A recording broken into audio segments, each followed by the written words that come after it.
अब कहाँ दूसरे के दुख से दुखी होने वाले। बाइबिल के सुलेमान, जिन्हें कुरान में सुलेमान कहा गया है, ईसा से 1025 वर्ष पूर्व एक बादशाह थे। कहा गया है वह केवल मानव जाति के ही राजा नहीं थे, सारे छोटे बड़े पशु पक्षी के भी हाकिम थे, यानी मालिक थे, राजा थे। कहने का मतलब कि वे सभी जीव जंतुओं जानवरों से भी प्रेम करते थे और उनके सुख दुख का ख्याल रखते थे। ये जीव जंतुओं को भी दुख देना नहीं चाहते थे। कहने का मतलब राजा वास्तव में वही राजा होता है जो सारी प्रजा को अपनी संतान समझकर सबको सुखी रखने का प्रयास करे, और सुलेमान ऐसे ही थे। वह इन सब की भाषा भी जानते थे। एक दफा यानी एक बार सुलेमान अपने लश्कर के साथ एक रास्ते से गुजर रहे थे। रास्ते में कुछ चींटियों ने घोड़ों की टापों की आवाज सुनी तो डरकर एक दूसरे से कहा, आप जल्दी जल्दी से अपने अपने बिलों में चलो, फौज आ रही है। सुलेमान उनकी बातें सुनकर थोड़ी दूर पर रुक गए और चींटियों से बोले, घबराओ नहीं, सुलेमान को खुदा ने सबका रखवाला बनाया है। मैं किसी के लिए मुसीबत नहीं हूँ, सबके लिए मोहब्बत हूँ। यानी सुलेमान ने कहा कि आप लोग घबराओ मत, मैं सभी का रखवाला हूँ, यानी मैं सभी की रक्षा करने वाला हूँ। मैं किसी के लिए मुसीबत नहीं हूँ, सबके लिए मैं मोहब्बत हूँ, यानी प्रेम हूँ। आप लोग घबराओ मत, मैं सबकी रक्षा करने वाला व्यक्ति हूँ, मैं आप सबका नुकसान नहीं करूँगा। चींटियों ने उनके लिए ईश्वर से दुआ की और सुलेमान अपनी मंजिल की ओर बढ़ गए।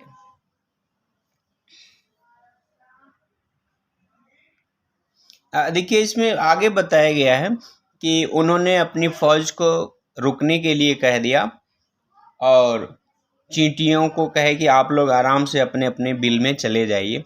चींटियां उनकी बात को सुनी और वो लोग आपस में अपनी अपनी बिल में चली गई और उन्होंने राजा को बहुत ही दुआ दिया, धन्यवाद दिया। आगे ऐसी एक घटना का जिक्र सिंधी भाषा के महाकवि शेख अयाज ने अपनी आत्मकथा में किया है। यानी उन्होंने अपनी ऑटोबायोग्राफी में लिखा है, उन्होंने लिखा है, एक दिन उनके पिता कुएं से नहाकर लौटे। माँ ने भोजन परोसा। उन्होंने जैसे ही रोटी का कौर तोड़ा, उनकी नज़र अपनी बाजू पर पड़ी। चिमटा रहता है, ठीक है, बाजू यानी कंधे पर, शोल्डर पर, ठीक। वहां एक काला चिमटा रेंग रहा था। वह भोजन छोड़कर उठ खड़े हुए।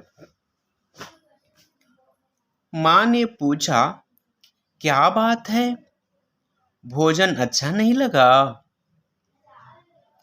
शेख अयाज के पिता बोले, नहीं, यह बात नहीं है, मैंने एक घर वाले को बेघर कर दिया है। उस बेघर को कुएं पर उसके घर छोड़ने जा रहा हूँ। कहने का मतलब है, उन्होंने ये कहा कि भाई ऐसा नहीं है कि खाना मुझे टेस्टी नहीं लगा, स्वादिष्ट नहीं लगा। उन्होंने देखा कि एक चिमटा जो उनके कंधे पर है, ये नहाने गए थे कुआं पर और कुआं पर नहाए, उसके बाद वहाँ से जब ये घर आए तो इन्होंने चिमटे को देखा। इनको यही एहसास हुआ कि यह चिमटा कुएं से मेरे साथ आया हुआ है, यानी कि चिमटे का घर जो है कुएं पर है। अब इनको लगा कि मैं इस चिमटे को उसके घर छोड़ाऊं, यह मेरा कर्तव्य है, ये मेरी जिम्मेदारी है। इसलिए उन्होंने खाना छोड़ दिया और पहले अपने कर्तव्य को पूरा करने के लिए वे उठ खड़े हुए, और जिसको देखकर इनकी पत्नी थोड़ी देर के लिए घबरा गई कि क्या बात है, कहीं खाना अच्छा इनको नहीं लगा क्या।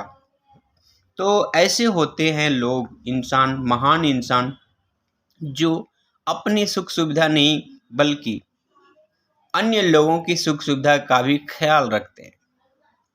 आगे पढ़ते हैं। बाइबिल और दूसरे पावन ग्रंथों में नूह नाम के एक पैगंबर का जिक्र मिलता है।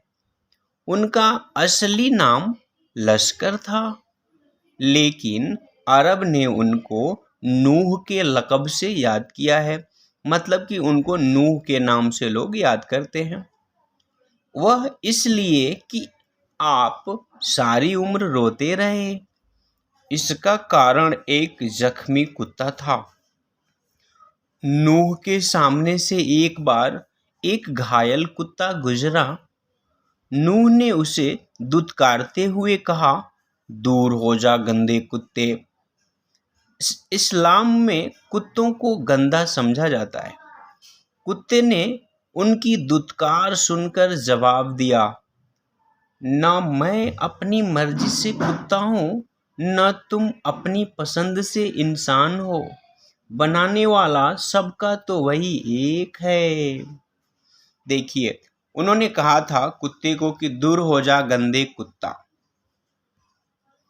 दूर हो जा गंदे कुत्ते। इनकी बात को सुन करके, यानी नूह की बात को सुन करके कुत्ते ने जवाब दिया कि ना मैं अपनी मर्जी से कुत्ता बना हूँ और ना ही आप अपनी पसंद से इंसान बने हैं। जिसने आपको बनाया है उसी ने मुझे भी बनाया है। यानी आपको और मुझे बनाने वाला जो भगवान है ना, जो ईश्वर है ना, वो एक ही है। जो अल्लाह है एक है, सबका मालिक एक है। इसीलिए देखिए, मैं एक बात कह दूं, हम चूंकि इंसान हैं, हमारा धर्म जो है ना, इंसान धर्म होना चाहिए। इंसान से बड़ा कोई धर्म नहीं है, इंसानियत से बड़ा कोई धर्म नहीं है। आप कुछ भी बने या ना बने, आप अगर इंसान बन जाए ना, बहुत है, काफ़ी है। तो उस कुत्ते ने जवाब दिया और उसके जवाब को सुन करके ये जीवन भर रोते रहे। आगे देखिए, बनाने वाला सबका तो एक ही है। उसने आगे भी कहा, मिट्टी से मिट्टी मिले खो के सभी निशान, मिट्टी से मिट्टी मिले खो के सभी निशान, किसमें कितना कौन है कैसे हो पहचान, किसमें कितना कौन है कैसे हो पहचान। कहने का मतलब है कि भाई, अगर मरने के बाद जानवर और इंसान दोनों की शरीर एक जगह, एक ही मिट्टी में अगर दफना दी जाए, तो कुछ समय के बाद हम ये नहीं पहचान पाएंगे कि कौन सी मिट्टी, यानी सड़ी हुई शरीर इंसान की है और कौन सी जानवर की है। इसीलिए हमें किसी में भी किसी भी प्रकार का भेदभाव नहीं करना चाहिए। नूह ने जब उसकी बात सुनी और दुखी हो मुद्दत तक रोते रहे। महाभारत में युधिष्ठिर का जो अंत तक साथ निभाता नजर आता है, वह भी प्रतीकात्मक रूप में एक कुत्ता ही था। बात भी सही है।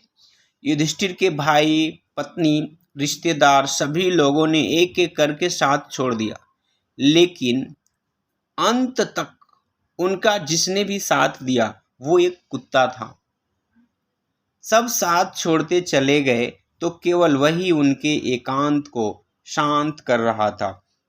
मतलब जब वे अकेले थे, उदास थे, तो उस समय उनकी उदासी और उनके अकेलेपन को दूर करने वाला अगर कोई था तो मात्र एक कुत्ता था। दुनिया कैसे वजूद में आई, मतलब इस दुनिया का निर्माण कैसे हुआ, पहले ये दुनिया क्या थी, किस बिंदु से इसकी यात्रा शुरू हुई, इन प्रश्नों के उत्तर विज्ञान अपनी तरह से देता है, धार्मिक ग्रंथ अपनी अपनी तरह से। संसार की रचना भले ही कैसे हुई हो, लेकिन धरती किसी एक की नहीं है। यह बात बिल्कुल सही है कि धरती किसी एक की नहीं है।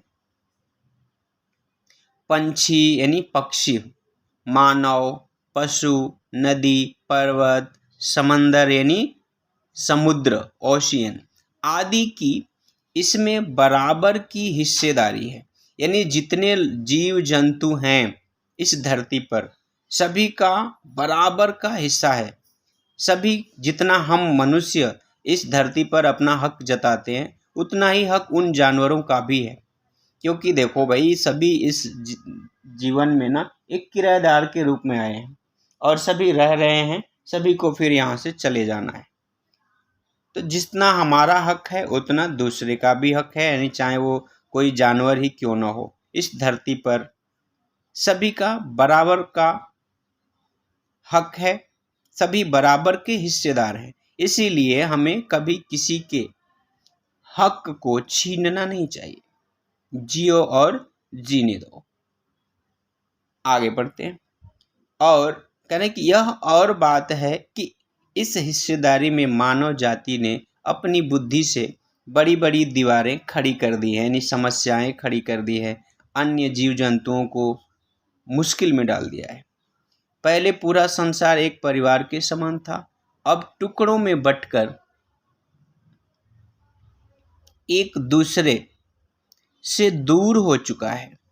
पहले बड़े बड़े दालानों आंगनों में सब मिलजुल कर रहते थे। यानी बात भी सही है, पहले क्या है, बड़ा घर जॉइंट फैमिली हुआ करती थी, संयुक्त परिवार, और सभी लोग दालान में आंगन में खेलते थे। यानी सब पहले बड़ परिवार रहे, सबका ढेर लोग एक ही परिवार में रहे, 20-30।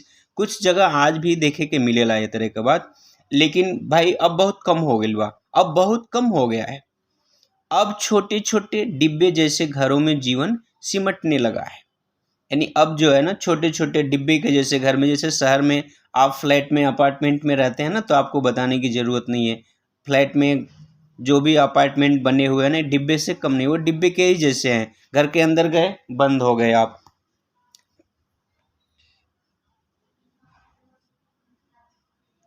बढ़ती हुई आबादियों ने समंदर को पीछे सरकाना शुरू कर दिया है। यानी पॉपुलेशन बढ़ रहा है, तो धीरे धीरे अब जहाँ घर हम बनाए हुए हैं वहीं तो और घर बनाएंगे नहीं, तो जो जंगली क्षेत्र है, नदी का क्षेत्र है, समुद्र का जो क्षेत्र है, जो तालाब हैं, उनको भर के लोग वहाँ घर बना रहे हैं। पेड़ों को रास्तों से हटाना शुरू कर दिया है। फैलते हुए प्रदूषण ने पंछियों को बस्तियों से भगाना शुरू कर दिया है। प्रदूषण इतना ज़्यादा हो गया है कि बहुत सारे पक्षी दिखाई नहीं दे रहे हैं। हम ही क्योंकि बचपन में हम जिस तरह के पक्षियों को देखते थे, आज वो हमें दिखाई नहीं देते। बहुत तो ऐसा है, मतलब विलुप्त हो गए, कहाँ चले गए हमें पता ही नहीं। और कुछ पक्षियाँ ऐसी थी जो हमें बार बार दिखाई दे दिया करती थी, अब वो दिखती ही नहीं, पता नहीं कहाँ चले गए। तो प्रदूषण के कारण वो बेचारे या तो कहीं दूर निकल गए या मर गए। बारूदों की विनाश लीलाओं ने वातावरण को सताना शुरू कर दिया। यानी लोग बम ब्लास्ट करते हैं ना, एक तो मनोरंजन के लिए लोग पटाखे जलाते हैं, और दूसरी बात लड़ाई झगड़े में लोग बम बंदूक चलाते हैं, जिससे प्रदूषण होता है।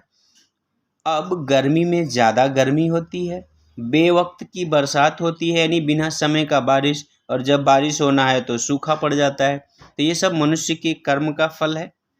और फिर जलजले, यानी कभी बारिश होती है तो फिर बाढ़ आ जाती है, यानी फ्लड आ जाता है, सब लोग डूबे बहाए लगेला, घर गिर जाला, पलान मड़ई घर डूब जाला।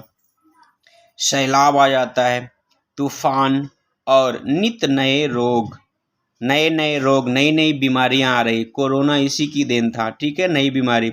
और कोरोना के बाद अनेक तरह की, जैसे मान लीजिए भी कुछ समय के बाद इस तरह प्रदूषण बढ़ता रहा, और हम मनुष्य अगर सावधान नहीं हुए, सचेत नहीं हुए, प्रकृति को बचाने की कोशिश अगर नहीं करेंगे, तो फिर कोई नई बीमारी आएगी जिसमें लाखों करोड़ों लोग मारे जाएंगे।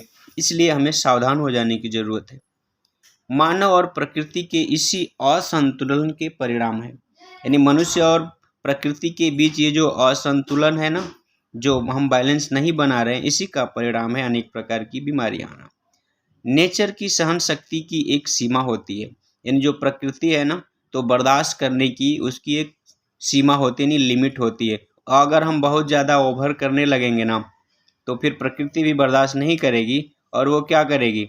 नेचर के गुस्से का एक नमूना इन्होंने बताया कि कुछ साल पहले ना मुंबई में यानी जो बॉम्बे बोल रहे हैं, देखने को मिला था।